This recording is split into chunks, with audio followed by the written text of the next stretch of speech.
Hi, everybody. We are here again, as always, with another Season 1 story. This is where we like to give our incredible Season 1 members some visibility, talk about their stories, their breadth of experience, and some insight around football and obviously wider sport.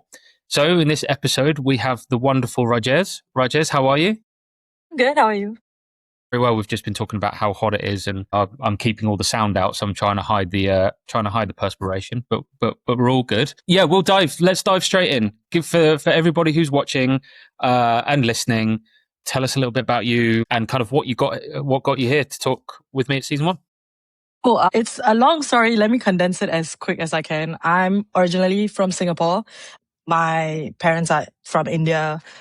So I'm first gen. And I've been in Singapore all my life, and I only moved out to the UK about 2 years ago when I was 28, which to a lot of people might seem a little old because the younger gen always likes to say, oh my God, I thought you were 21 like the rest of us. So it was really annoying. But basically, I had to work all my life to save money. My parents didn't have any savings. Bless them. Not their fault. So yeah, I had to basically save, put myself through a diploma, a degree, and then I wanted to do my master's somewhere else. I really wanted to get out of Singapore because imagine this heat just every day. It was really annoying me. But also there was not much opportunity, and I just thought I loved football and I wanted to go somewhere where obviously there's a lot more opportunity. Moved out to Liverpool because it is the best city in the world, according to me. And I did my master's there at 28. And then after my master's, I landed a job in London. So now I'm in London right now at Wembley Arena doing marketing. So yeah, that's just a condensed version. Amazing. And where did the love of football start? My dad, my dad's like a cleaner, so he just was working all day, and when he came back home, the only thing he would watch was either football or WWE. So the only time I had to bond with him was to watch these two things. And I had an older brother, so it was just the three of us. I just grew up as a tomboy watching football, and my dad loved Liverpool, my brother loved Manchester United. As a daddy's girl, was gonna go and support Liverpool. But as I grew up, just watching like the Champions League final and just watching the passion that all the players brought, just really got into it. And also just football's really big in Singapore, even though we as a country aren't as good in it as we think we are. Like Southeast Asia has never been in the World Cup. Don't think it's gonna happen for a long time, but we all love the sport so much, playing it, watching it, getting together to watch it. And yeah, just got into it because of family and friends, and it was great. Amazing. I saw a stat the other day about countries qualifying for the World Cup, and I think I may be slightly out here, but I think 8 out of the 10 biggest countries in terms of land mass didn't qualify for the World Cup. True. Something like that. It's crazy. 7, 8, or 9 out of 10 of the biggest countries by land mass, maybe all 10 of them, but a large proportion didn't qualify for the World Cup. Yeah, that makes sense. China, India, like that's Russia. really true. Russia. Oh yeah. Oh my God, I didn't even think about that. So if they can't qualify, just imagine Singapore. We are just like tight. Yeah. Yeah. It's mad. Me and Jake were actually talking yesterday about the positive impact of the World Cup, and actually, despite the politics and what you may think of elements around it, like it is the biggest social good in the world, and actually we're for expanding it further. And if you can have more teams in there, I think it can only be a general positive. But I want to touch on from Singapore. You've done the hard work and kind of taken the leap, right? It's always a leap of faith and I guess a risk to move countries and study and get a foothold. Tell us a bit about that experience. Like what was, how were you feeling? What were kind of the great bits about it? And equally, like what was really, really challenging about making the move? Yeah. So before I moved, the job that I was working at was practically a dream job. I was working in table tennis. It is probably the only global sport organization that's based in Singapore. Just probably because they have a huge fan base in China and Singapore's close by. And so I got that job completely by luck. The job listing was, they just said sport, travel included. And I said, okay, I'm applying for this. And it was social media, and that was my background for years before that. So then I was in that job for 3 years. I was their first social media hire. But by the time that I got to the third year, I realized table tennis is not something that I loved growing up. I just watched it casually at the Olympics. Then I thought, if I could do so much for a sport that I didn't know about, I just only imagine what I could do for something that I cared about a lot more. And obviously, it's a big risk. I was like the breadwinner for the family. I was taking care of my dad and my mom, and having to, I wouldn't say sacrificed. I love doing it, but just sacrificed 10 years of my life taking care of them. And I thought it was finally time to focus on myself and kind of make that move here, which obviously has a whole, like, it's not a decision to take lightly if anyone's listening. You have to think about finances, not just to make the move, but while you're here, like, how are you going to sustain? You know, it's not going to be easy to get a part-time job, especially in a smaller town, a smaller city like Liverpool, to get a role, you know, it wasn't easy. So I had to think through a lot, and I was doing pros and cons lists and talking to people who have made the move, talking to people who knew the UK, whether I would fit in. There's, a lot of things that I thought about. But ultimately, it was I going to be happy staying at the same spot? No. Every time I spoke to my friends, I was just complaining about how much I didn't want to be in Singapore. Not about the job. I loved the job, but I just didn't want to be in Singapore. I really enjoyed when I got to travel through my job, to the point that I was extending trips just so that I could stay away, and it wasn't sustainable. So I thought, you know what, even if I can't stay in the UK for long after the degree, at least I have this experience, and at least I came here and I got to experience how it is to live away from home. And a lot of Asian people don't get that. I think in the UK, that's something that people take for granted, living away from your parents. In Asia, like, we just live with our parents. That's just how it is. We don't get the option to move out. So, you know, getting that experience was nice. And now you just value your family way more. So even if I do go back home, at least now I understand the value of everything, and I can always talk about this experience to my family and friends for years to come. That's a really interesting point. And I actually, my experience, obviously not necessarily moving countries, but I moved out of home at 16. So I'd signed a full-time contract at Wycombe Wanderers, and it was kind of like, do GCSEs and off you go. I think like the two biggest lessons for me is what you just mentioned there, like life experience, throwing yourself out into the world and having to really work it out. And that's not like even the big stuff, like the day-to-day stuff of looking after yourself, sustaining yourself, you know, emotionally, financially, you know, in terms of just everyday jobs. I think it's so important for people to go and do, even for a period of time. And the other thing, which I think is really important, is no one's ever that far away. Like, and I've really kind of learned that. You know, I've got family in the south of the UK, in the southwest of the UK, in Sweden, and it doesn't really matter where you are. You're never that far away because of transport and how easy it is, and you can get anywhere in a day, right? Even to the other side of the planet in a day. So, you know, it's getting people to understand, like, there's lots of decisions to be made. You know, as you've mentioned rightly there, none of it should be taken lightly, and you shouldn't necessarily romanticize about, hey, I'm going to just go and do this thing and it's all going to work out. And in my head, it's beautiful. And we sit in this little echo chamber.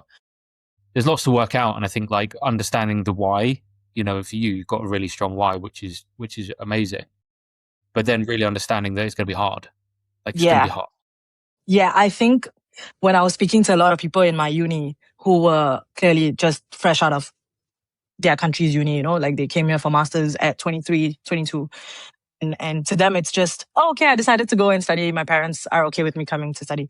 But for me, was like, I've always been very independent. So thank God I was like that I've always been able to budget and take care of my health and all of this kind of things. But for them, this was their first foray into it. So to balance that with a degree, with trying to find a job for after, I could see the toll that it was taking on a lot of people, and then they resort to different things, and it's not the healthiest for them. So I think I came out of it easier because I took a longer time to make the move compared to if I had just moved out when I was 21, or for you when you were 16. Like, that must have been so difficult.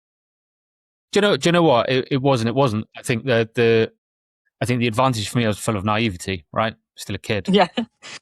So for me, it was just like, hey, yay, going to play full-time football is kind of dream come true. Yeah. And you're just thrown into the world, and you just kind of work it out. I think for me, the focus was the football. So the other stuff kind of you just didn't have too much of a focus on it.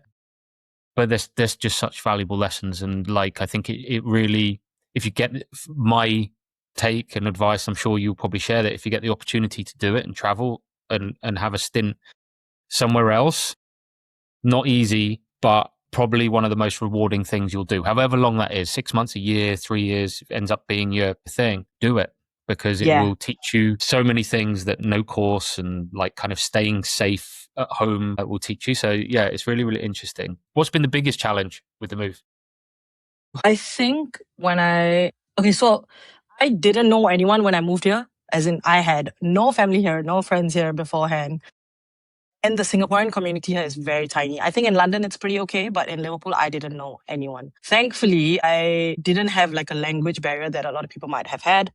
That wasn't too bad, but I think it's more just trying to make friends, and I'm pretty introverted. Like I don't really like starting conversations. So, trying to make friends, trying to make connections, especially because you want to be seen and you want to get these opportunities. That was so tough for me. And the one thing about the UK is everyone loves small talk. I find it so tough to just talk. Like I can't think of stuff and like handle that awkward silences after you start the small. Yeah, I'm just really awkward in general. So I think that was my biggest challenge. But on a larger scale, I think it was finances for sure. Not having financial backing from parents or whatever, and having to balance studies and working was tough. But yeah, I just gave it my all. I think I just knew it was for 1 year. I just had to suck it up. I'll get it done. I'll get it done. I don't care. I'm not gonna half-ass anything. I'm just gonna give it my all. Go all in. Yeah. How did you? By the way, you're talking to another introvert, so I fully understand. I mean, I'm not so bad at the small talk thing. Eliciting, like going to like big events and like just going up to strangers and starting a conversation. I'm rubbish, terrible at. But if someone introduces me, I'm fine. I can chat forever. And also, my social battery is about this big. So yeah, I get that. But obviously, like we have to get over that, right? We have to go out into the world and do it. So how did you? What were kind of the strategies? Like, was it kind of very like I've just got to do it, or was there a particular kind of start point for you? Because I know a lot of people listening to this are going to be in the same boat, right? Mm-hmm. Between kind of general characteristics. Also, me and Jake talk a lot about within season 1 things like not good enough fear, imposter syndrome. Yeah. Why would anyone want to listen to me? I'm just like everybody else. Like, how do you work with that? How do you work with those kind of constraints, but go, I'm going to do it anyway? The imposter syndrome thing was big for me when I was mid-20s, because when I was in Singapore, my childhood goal was to be a radio DJ. So I tried to do that by working in radio and stuff, and then I didn't get it. But then years later, I somehow got the opportunity to do it. And then when I got it, imposter syndrome, I was just like, why me? Why not the best? Why should I do this? And why am I allowed to have a platform? All of these things. And it really kind of got me so emotionally burnt out that I couldn't do the job anymore. And it was one of the most heartbreaking things. But that experience kind of taught me that like, I got such a cool opportunity that I missed out on because of all my fears and these external pressures and letting people get to me, So then when I got this opportunity, which is also, to me, music and sports are like the two biggest things in my life.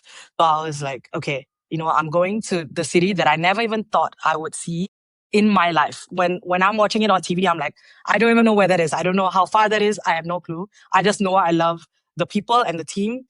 And now I'm going to get to see that. Am I really going to let small things affect me? No, like and also the mental deadline of a year was also forcing me to be like, okay, I'm going to have to try to talk.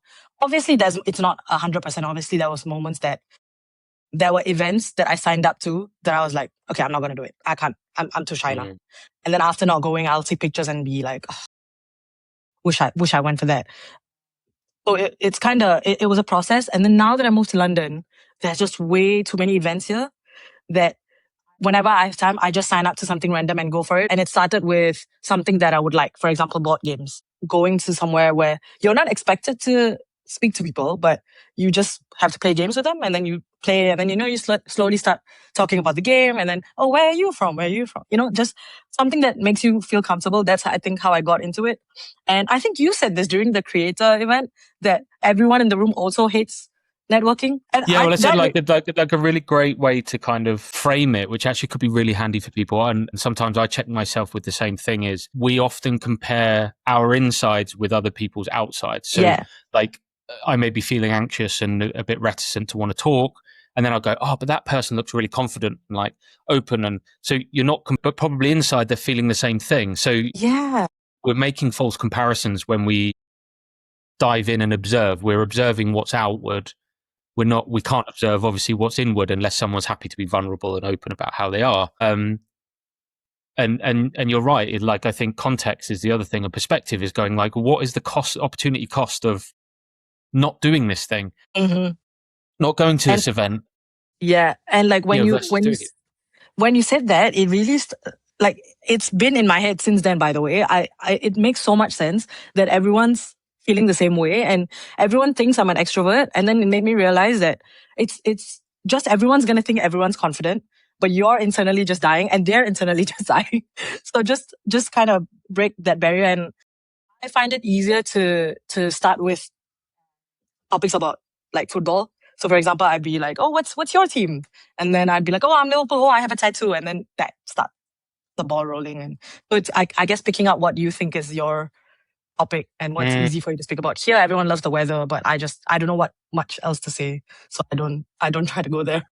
Yeah, it's I think that's another really important takeaway for people is like talk about what you know. And I think what happens with this kind of comparison and like imposter syndrome is people feel obligated to talk or sound impressive.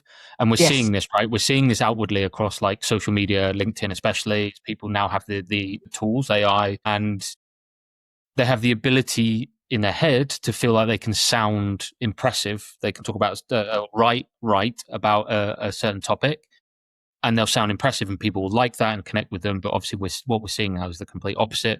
This contraction of critical thinking. So yeah, like some really important takeaways there. Like have a look at the perspective and realize that we're all dying a little bit inside when we get to these events, right? I wanna touch on.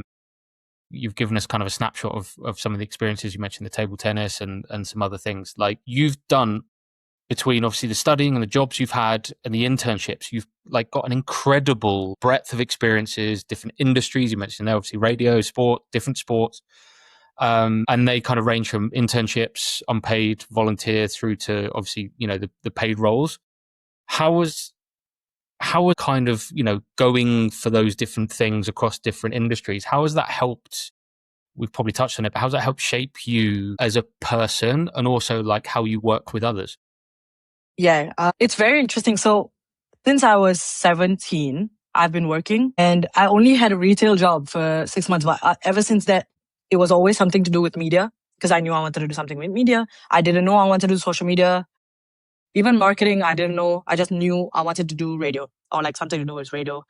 Sports, I didn't even think about because in Singapore, it's not even like a job role. You don't grow up thinking, oh, I'm going to be a sports. I don't think a lot of people grow up like that. Maybe now, but when I was a kid, definitely not. So when I started working, it was purely because of I just had to. Like, I just had to make a living. But I've always been very passionate about making money through something that you like and you care about and not just doing the job for the sake of it. So thankfully, somehow I got really cool opportunities, and I started out with radio and music, and then I even wrote for a quiz website, which was so fun. You're just writing personality quizzes, and I got paid to do that. And it was work from home before COVID. It was a cool gig. And at that time, if I thought, oh no, how am I going to move from this to music or this to sport? Then I would have lost out on the opportunity to do something so fun and so cool and so unique, right? So I think it was just trusting the process, just applying to jobs that you think you would really like, despite what the pay is. And trust me, I really needed the money, but I was not gonna do I hate sales jobs because I just can't talk, like we said. So am I gonna do a sales job just because it's more expensive, it pays more? No. So it was just about finding roles that I really enjoyed in companies that, one thing that I really looked for was companies that are at bigger companies, basically, even if it was a small role in a bigger company. I think people who hire you tend to, like, it catches the eyes of people. So if you work for, I work for a really big e-commerce company, and in Singapore, we only have one big media broadcaster. So I work for these companies, and it makes you look like, oh, you made it to such a big company, but it could be just the tiniest role. So I think it's a balance of that. Trying to find roles that you really enjoy is the priority, but also makes a mark. Because I know a lot of people like working in startups because of the thrill of it and all. But I think at the start of your career, maybe these kind of companies may get you more noticed more. I joined the table tennis that I joined was a startup because they were Olympic Federation who were kind of creating a commercial arm for the first time. So it was kind of a startup environment, but again, it was a big name. So now when I moved over here, it was easy for me to say, oh, I've worked for a federation. Whether the one thing I would say is my international experience wasn't very considered here because clearly they wanted someone with a lot of local experience. So it did take a while for me to find a role. And even the role I am in now is a very entry level role. But we all know the job market is such. And I think that experience that I had in music and in sports and led me to getting this role in Wembley Arena because they do both music and sports. And they do a lot of Asian acts as well. And that obviously is my, like, it benefited me, for me to join this job. So yeah, even though the job market's crap, I think if you just find these roles, and when I was in Liverpool, I was trying to find any volunteer, freelance opportunities, whether it was remote, whether I had to travel. I got to work with Badminton Wales on a para event. I got to work with this athletic startup.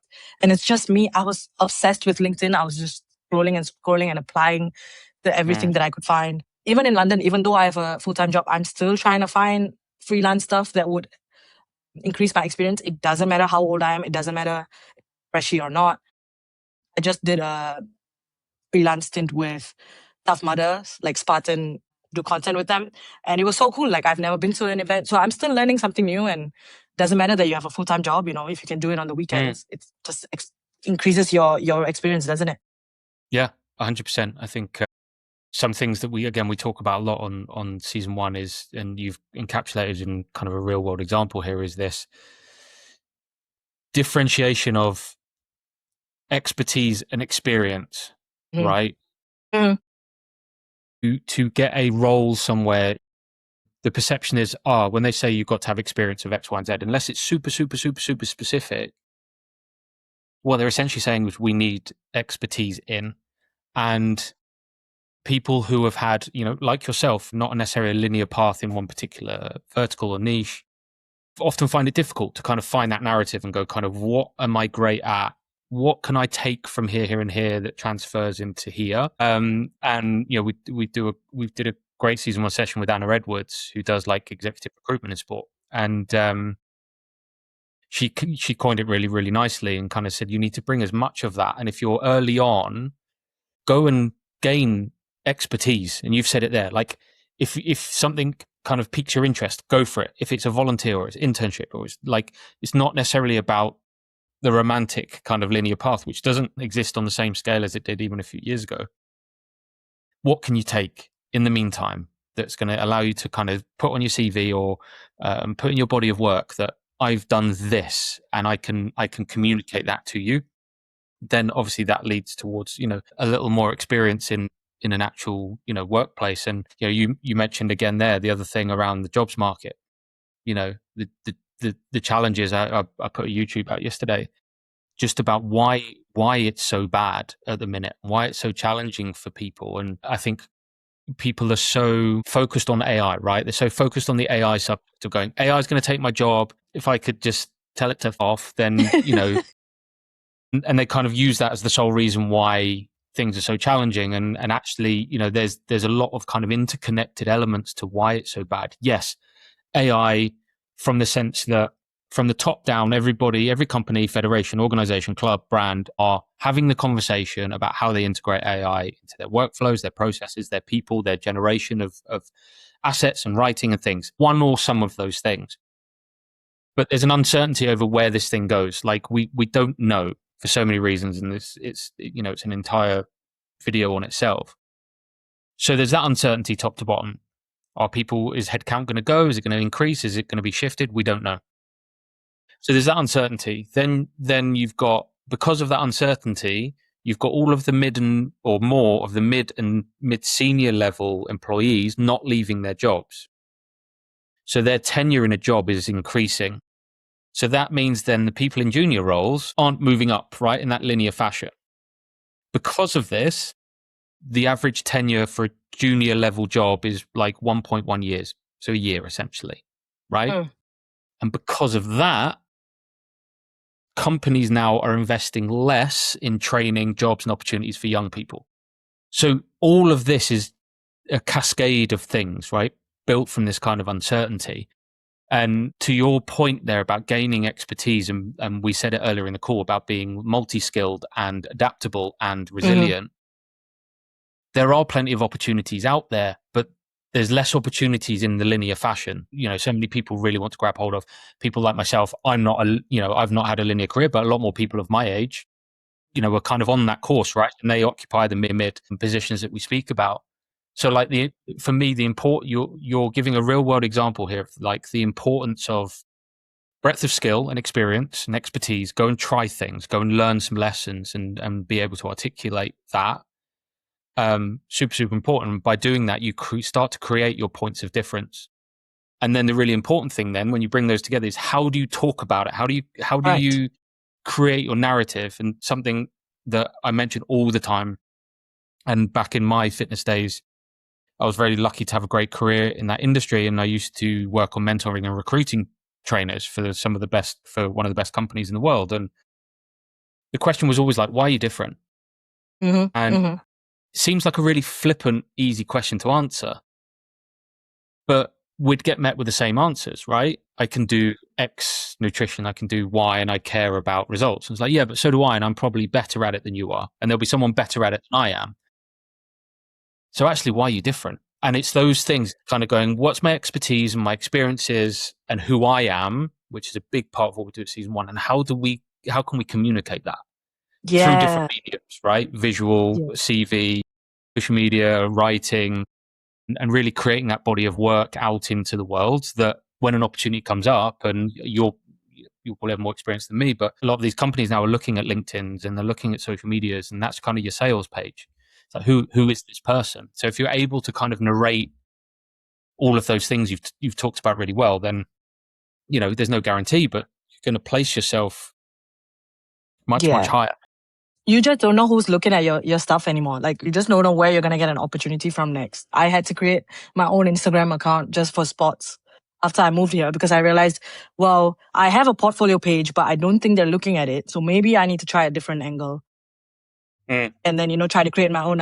How am I going to say I'm a social media manager if I can't grow my own page? And I know it's tough. Like, I'm only at 500 followers, but you're just going to have to try and test and do something. Just at least if you're showing potential employers that, oh, I'm trying to do this, I'm trying to expand. And here's what I have done, but I'm also trying to do something, just showing different skills, I guess. You have a great opportunity here to like build in the open, right? And say, this is what I enjoy doing, the social media piece. And here's a very open representation of what goes well and what doesn't. And you can go out into the world as a big test and learn of how to grow your social media, like away from this kind of clickbaity, like do this on your profile and you'll get 10,000 more views overnight. It's like crazy. But yeah, it's just, I think it's a really great insight into, I think, some of the younger guys that are kind of in your position. They're finding their way and they're finding it difficult and challenging and frustrating, that some of these things really make a difference. And you've actually summed up really well the kind of what we class as like the 3 pillars of being future ready. And that's knowing yourself, right? You need to understand yourself, where you're good, where you're not, where you're vulnerable, what your blind spots are, what your biases are, right? How you work well in a team. And you only know that from being around different types of teams. I mean, you're very blessed. You've been in teams in 2 different countries and across different sectors and industries. Like, you'll take so much insight from how you work with people that you don't know, people culturally very alien in the first instance, and people you don't like. Like, you need to create great work with people you don't like. How do you do that? Exactly. It's really difficult. So that's like the second thing. And then the third thing is the actual skills themselves. Is actually, how can I get good quality in industry skills and put those into what I do? And then there's so many great tools and stuff that we can use now that are free or very low cost. So, it's not easy getting a job, but actually there's so many opportunities to be able to create the story that we're talking about. And obviously what we're doing here is part of that. Yeah. I'm going to look kind of more broadly on football. And we always ask our guests this, and we, ask as many members as I can. If we were to start football again, right? Let's say we started from scratch and you had the opportunity to buy a share in football, right? One share. In order to buy that share, what's the one thing that you would love to see in new football in order for you to go, I want that share? What what would you want to implement, take away? What would you want to see? What's the one thing? That's a great question. Honestly, I just had to do this video about a personal project, like anything in football, right? And one thing that I picked out was, why do Southeast Asians care so much about a sport that we're not represented in? So I think, going off of that, I think maybe just more South Asian representation. We're starting off, like, now the World Cup, there's 2 players of Tamil origin, which is really nice for me to see. But yeah, way more pathways for people to come in, way more pathways from Southeast Asia to maybe travel over here. Now they can only do that if they have connections. Try to do, I don't know, just more ways, more pathways, man. When I was younger, I would have loved stuff like that. When I was younger, there was no such thing as women's football, like as a career. If I knew that, I would have definitely gone down that route. I was into athletics, and my mom was like, no, because South Asian woman is a whole different thing. So yeah, I think in football, more pathways for women and South Asians in particular. Yeah, I love that. So just brought a thought into my mind as well about actually, we bash social media and we kind of bash the harms and like the anxieties around it, but actually the opportunities. I think about my career. So like I grew up pre social media. I got my first phone when I was like 16, right? Maybe like 14, 15, but it was like no smartphone, right? We didn't have the benefit, like my early kind of like full-time career, and then probably going to like, well, most of my career, to be honest, they like the opportunities to video and do the social media at the level that I was playing at was non-existent, right? We might get 2 games a year where it was filmed. Wow. So yeah, like crazy, mad. Yeah. But now obviously you have this like huge explosion. Like every game is nicely filmed. There's commentators. There's people doing like social media. We've just put a couple of season 1 members in with Basingstoke Town, my old team, like to be part of like the media team. It's like I played 300 games there. We never had any of that, and like a lot of. And this is maybe to give people context for me being a little bit older. Most of my career and the thing that I love the most is lost now to this because there is no online footprint. Yeah. Relatively speaking, via a few YouTube videos. Yeah. So there's this like real opportunity now for people to go, I can now really get my story and get my thing out there, whatever it is, and build yourself something you can look back on. Yeah. But I think like they need to create those pathways. Yeah. Sorry. I think it's like those people that are doing it now, there's a lot of people who are filming themselves and posting, which is so nice to see. But I wish the bigger clubs and stuff actually try to recruit some of them. I think they just stick to their own like academy and stuff like that. Like try, I don't know whether they don't want to use social media. Maybe the decision makers aren't on social media and that's why. But also those people that do make it big, I just wish they spoke more about where they're from, and so because they were interviewing these 2 guys who had Tamil backgrounds, and they don't really want to speak about it because obviously they're representing their country, not their heritage. So yeah, it would have been nice to see more people speak about it. And yeah, I was just watching the World Cup, and this is what I was thinking about watching. Yeah, it's crazy. It's a great insight. I could talk to you forever on some of these subjects, and I would love to do some more with you, but I'm going to ask you one final question before we go. What are you still figuring out? I'm going to stay in the UK. That's what I'm figuring out. I mean, and that's just like a way to sum it up, I guess. There's right now, because I'm on an entry-level role, how do I get back to how I was in Singapore, which is a manager role? I'm trying to figure that out, and that ultimately will help me lead to, I'm going to stay in the UK, because obviously I'm on a graduate visa for 2 years. And then if that doesn't pan out, and if I have to leave, what am I going to do next? And I think for the first time in my life, I'm not panicking about it. I'm just like, figure it out. Time will tell. As long as I'm working hard and I'm not misusing my opportunity here, it'll work out. Amazing. What a nice attitude to have. So many people aren't like that, including me. So I'll take a lot from that. Rajes, thank you so much. I'm sure loads of people are going to really take some great points from here and some, I think, really nice lessons to kind of implement. And all of this is about, everything we do at season 1 is about, you guys and your visibility and the lessons you've learned and what you can kind of tell to people, other people who are in the similar situations to you. It's not about us ancestors who are a little bit over now, like dictating to you guys what to do. It's about your real world experience and like what the challenge is and how you're overcoming them. So there was some really amazing takeaways for people there. So I'm looking forward to everybody checking it out. So No, thank you for the so much. opportunity as well, because like I said, I'm just trying to get myself out there, and this was a really important way to do that as well. So thank you. Amazing. And I'm sure we can do some other bits together going forward. Thank you so much. Thanks very much, Rajes. Thank you.